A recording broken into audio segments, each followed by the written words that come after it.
So YouTubers, Fortune Cookie 45 LC coming to you from the Hot Lead Zone, and some questions about the bench.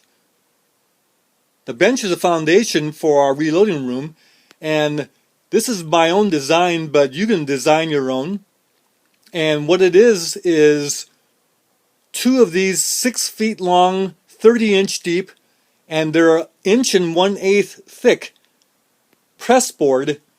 They're heavy construction panels, and there's 2 of them end to end to make the bench top.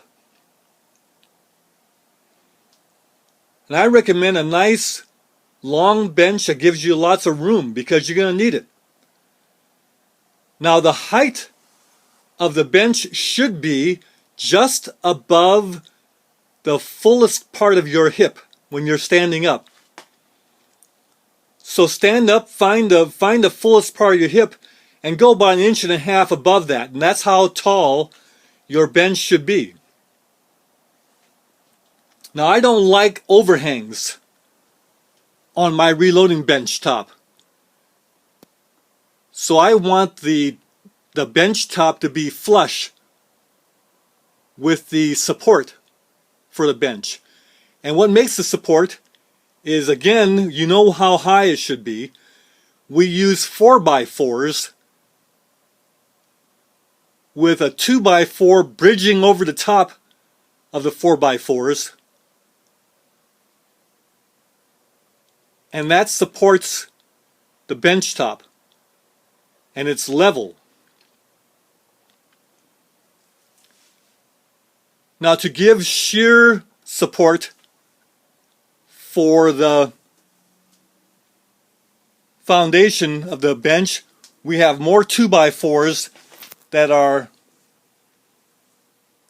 running across the 4x4s to join them all together. Now ideally you want a 4x4 on the end and in the middle.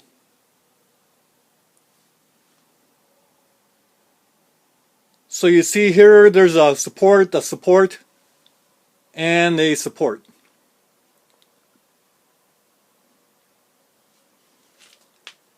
Now this bench has withstood the test of time, and if you build it strong, it'll last forever.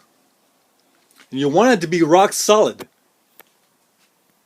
This bench does not move. You push on it all you want, it will not budge. It's the idea of a good pool table or billiard table. It doesn't move when you lean on it, push on it. And then you have plenty of room underneath to store things. Now, for the equipment on top of the bench, you see the case trimmer over there, the lineman, and it's removable, so it has the little bumper steel to brace it. A vise on the end in case you want to mount other types of tools.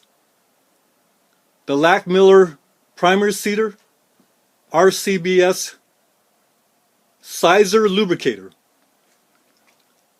And here we have a RCBS Rock Chucker single stage press.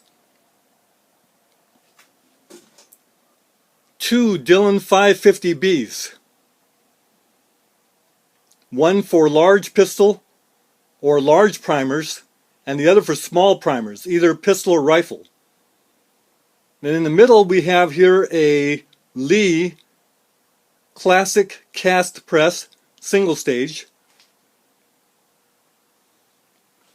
And then we have a mech shot shell loader, and on the end there, the big Dillon 950 12 gauge shot shell loader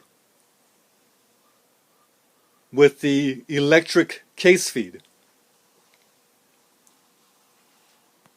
Now on the tabletop is a Werner.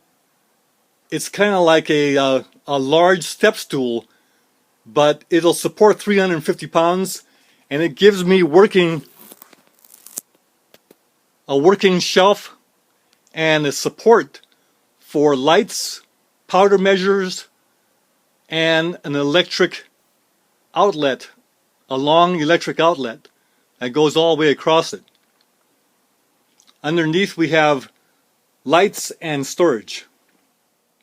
Now this arrangement of presses might seem like they get in each other's way, like there's too congested, but actually they complement one another. So there's the Lee custom cast press, and you see that there is a steel tray underneath that will pull out so that we can use it to hold our work with the Lee custom cast press. That works very well. And when we don't need it and aren't using it, we just push that tray back and it's out of the way. Now it turns out that the Lee custom cast press serves a very useful function because we put this stainless steel tray over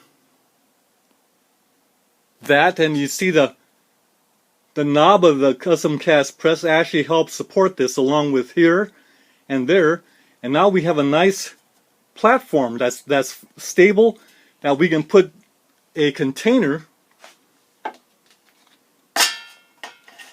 to hold brass.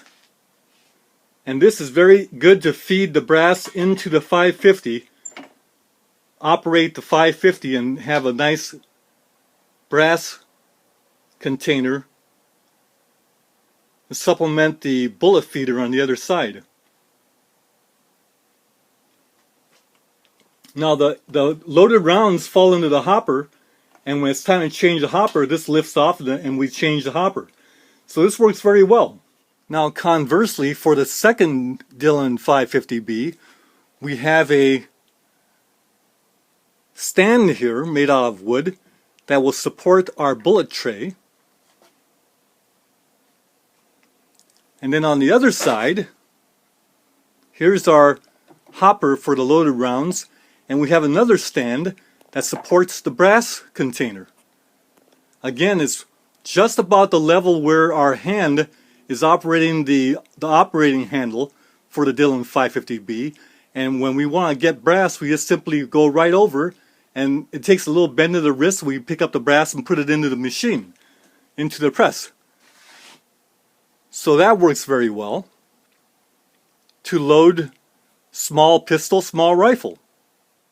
Now when it's time to use the rock chucker, the loaded round container is removed from the Dillon and frees up all the space we need to work the RCBS rock chucker.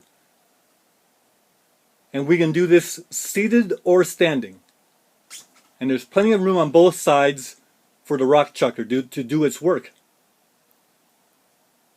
And when we're doing cast bullet sizing and lubrication, plenty of room on both sides of the Sizer Caster RCBS Lubrimatic 2 to do the work there, as well as room to do the priming with a Lackmiller primer seater, and plenty of room to work the case trimmers. Now our RCBS Uniflow powder measure is mounted on a ground bearer press, which is not mounted to the bench. And so this heavy press can be moved anywhere along the way to serve as a support for the powder measure. And someday, if I were going to get a Redding BR3 powder measure, I was going to mount it on that Werner support so that it could be used for any of the presses that we see here. The end of the bench is used for the shot shells. The MEC is there, and all of our wads are kept above in storage. See all those wads up there? So YouTubers, your bench is your own. Sit down and design it. Figure out what your needs are and put it together. Everything is level. Everything is solid. It's a joy to use. And my lovely wife of 41 years never comes into this room. It's my inner sanctum. Best wishes to all of you, and YouTubers, take care. We'll see you in the next video. Bye for now.